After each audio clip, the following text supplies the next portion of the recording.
So towards the end of this basement stairwell renovation, it came time to caulk in the baseboards and stair skirting, and I thought this would be a great opportunity to share a few tips that make caulking way easier, along with one huge secret that saved me a ton of money over the years.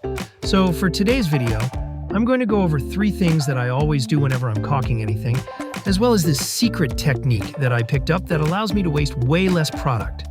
But before we get to the details, if you find this content at all useful, please hit that like button and consider subscribing so we can continue building this community and I can keep bringing you DIY projects that go from this to this. Okay, but enough of that beautiful B-roll. Let's get to the caulking tips. And the first little tip is actually something that falls more in the way of prep than anything else. If you look closely, you can see that I've tucked a bit of this styrofoam backer rod, which I'll link in the description, between the wall and the baseboard. Whenever you're not dealing with a totally perfect seam and you end up with a bit of a gap, you can cut in a tiny strip of this stuff and position it right there below your line. This helps the caulk stay in the same place as it dries, so you don't end up with unsightly gaps and cracks. And I think I picked up a lifetime supply of this stuff for under $5 a few years back, so a little bit definitely goes a long way. And I should mention too that the majority of the time, you're not going to need to use this. But when you do, it can be a total lifesaver. So just something to keep in mind. Okay, so the next little tip here is a 2-parter. When you cut the tip, be sure to make an angled opening that is just a little smaller than the gap you're trying to fill. You can always go back and cut it bigger if you need to.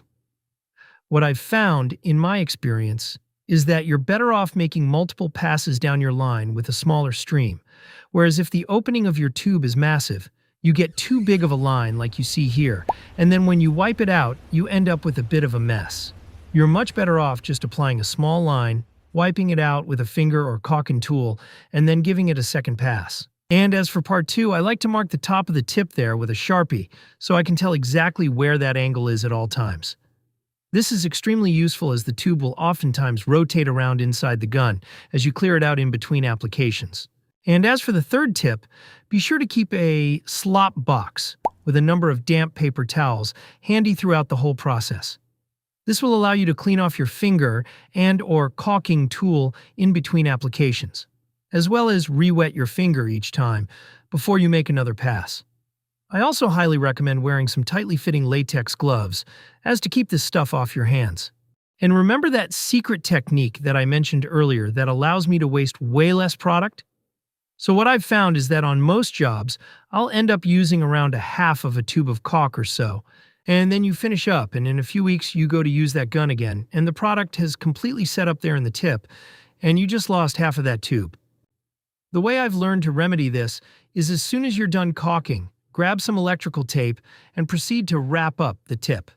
Now, the way I get this as airtight as possible is to circle the base a few times and then wrap all the way up past the end of the tip.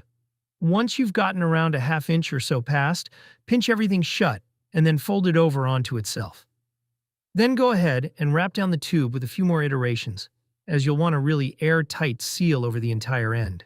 Given both the adhesion and stability of that tape connection, I found this method to be just as, if not more effective than the caulk saver caps and plugs, and after unwrapping the tape, have been able to reuse all sorts of caulks and adhesives for many, many months down the line. And as an added bonus, I get to use up my leftover electrical tape. Nice. So that's it for this one, and I hope you found those tips useful for your next project. And if you're interested in the entire renovation of this here stairwell, maybe check out these 2 videos. Thanks for watching, and hope to see you next time.